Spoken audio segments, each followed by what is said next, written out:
We're going to talk now about the greenhouse effect and greenhouse gases. The greenhouse effect you've probably heard about. It's the reason that we have a habitable planet. Without an atmosphere that quote-unquote traps heat, Earth would be too warm when the sun was shining and much too cold at night, like the moon. We like our greenhouse very much. Here's how it works. Radiation from the sun is mostly in the visible and ultraviolet, very short wavelength end of the spectrum. And it either passes through the atmosphere and is absorbed by the Earth, or it bounces off clouds and ice and land and sea and is reflected back into space. The energy that is absorbed in the Earth is emitted as heat in the infrared part of the spectrum, these longer wavelengths. Now, some of the infrared radiation passes back out into the atmosphere, but most of it is, back out into space, but most of it is absorbed in the atmosphere. And some of that is reabsorbed in the atmosphere goes back into space or back down to Earth. All in all, however, that absorption of the infrared radiation moderates the temperature on Earth within fairly tight limits where water can exist in the solid, liquid, and gas form, and that makes a perfect place for life. So what are these greenhouse gases and how do they absorb energy? You remember back in chemistry and in physics that various things have certain frequencies that they resonate at, like a swing, a pendulum, a piano or guitar string, a tall building, and even molecules. If a wave of the wrong frequency comes along, they'll wiggle a little, but they won't resonate.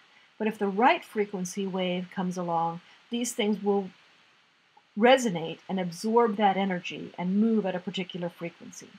Molecules do this just like other things, like piano strings, and it turns out that the bonds in these greenhouse gas molecules, water, methane, nitrous oxide, and carbon dioxide, all resonate within the infrared spectrum. That's the wavelength they like.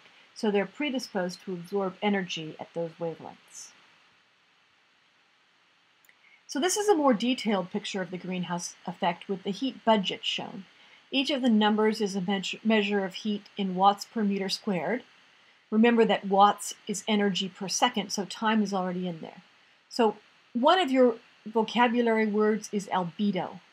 Albedo is the reflection of that energy back into space. Now, this is a balanced budget. If you add up the inputs and the outputs in each part of the system, they are equal. For example, from space coming into the atmosphere, we have 342 watts per meter squared, incoming solar radiation.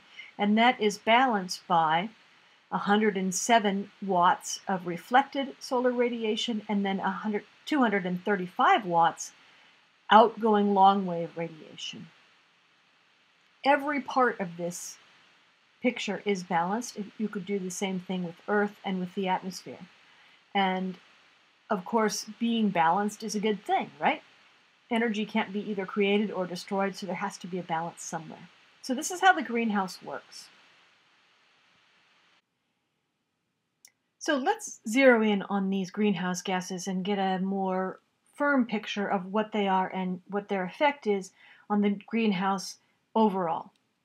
The most important one, the one that has the largest effect on our planetary home, is water. It accounts for 95% of the natural greenhouse effect and just a tiny percent of the man-made. Now, why is this? We never hear about water when people talk about global warming, so should we be concerned about it? Well, actually, no, because the amount of water overall in the atmosphere is pretty hard to change. The atmosphere absorbs or can hold a particular amount of water, and when it gets too much water in the atmosphere, it condenses and it starts to rain. So yes, there are local variations in time and across the globe in how much water is in the atmosphere, but ultimately, globally, the amount of water in the atmosphere is pretty hard to change. Now, the next most important gas for our greenhouse effect is carbon dioxide, and carbon dioxide amounts to accounts for about 3.5% of the greenhouse effect. It is the one that is most easily changed by what humans are doing and has a pretty significant effect overall on our global climate, and that's why it's the gas that you hear the most about. This is followed by methane and nitrous oxide. Both of these are fairly potent greenhouse gases, but they exist in the atmosphere in very small amounts, and they account for just less than 1% of the greenhouse effect overall. And all other greenhouse gases, chlorofluorocarbons, ozone, etc., account for less than 1/100th of 1% of the overall greenhouse effect. So the ones we have to pay attention to are these ones in the middle. Carbon dioxide, definitely, and methane. Now, the interesting thing is that not all greenhouse gases are created equal. So let's look at this graph in another way.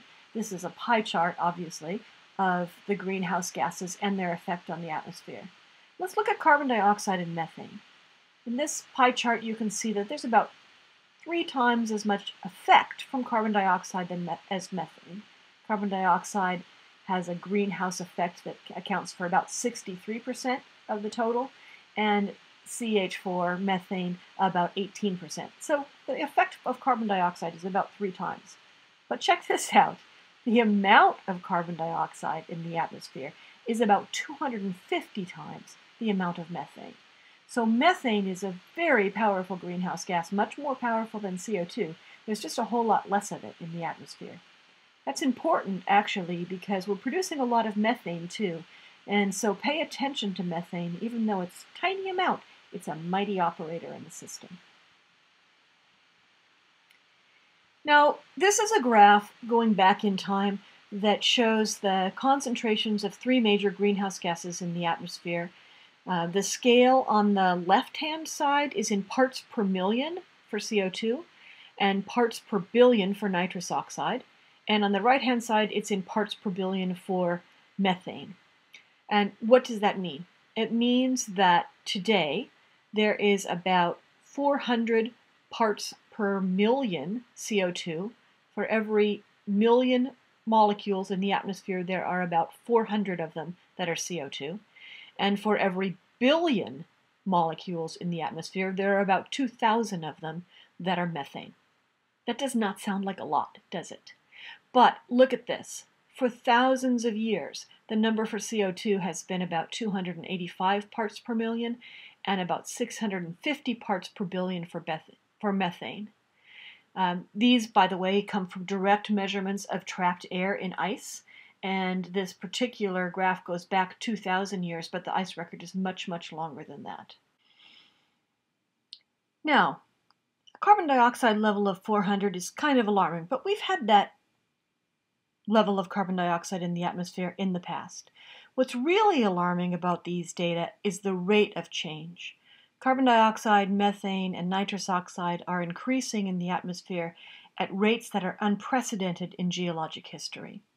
We are running an experiment, a global experiment, on the heat budget and on the atmosphere. And what do you think that'll happen? What happens if you change this budget and start absorbing more heat than you had in the past? Any ideas? We're going to dig into that.